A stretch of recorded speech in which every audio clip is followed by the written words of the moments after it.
Antiyama. Beautiful day. Beautiful weather.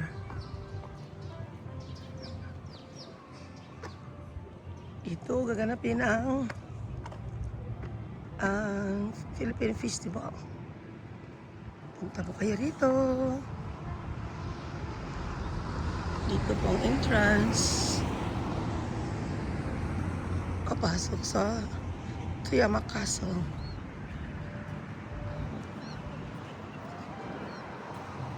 May pa-event din sila.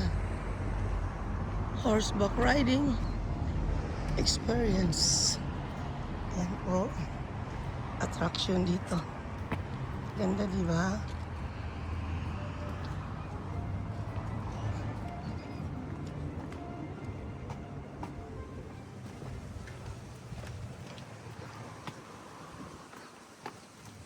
Dito gaganapin ang Philippine Festival.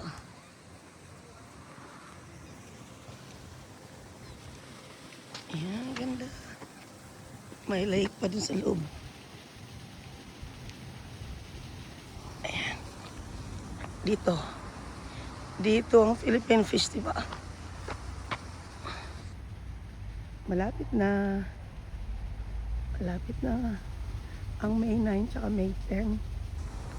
Punta po kayo. Dito sa Jushikoen. Enjoy lang.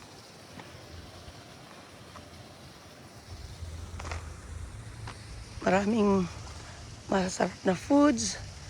Maganda po ang program namin. Come and join us sa Philippine Festival in Tuyama. So, may pa-event sila yung may horse. Pero sa oras na yun, wala kami. Walang ganito. Walang event. Walang event na may pa-horse, wala. Doon sa loob.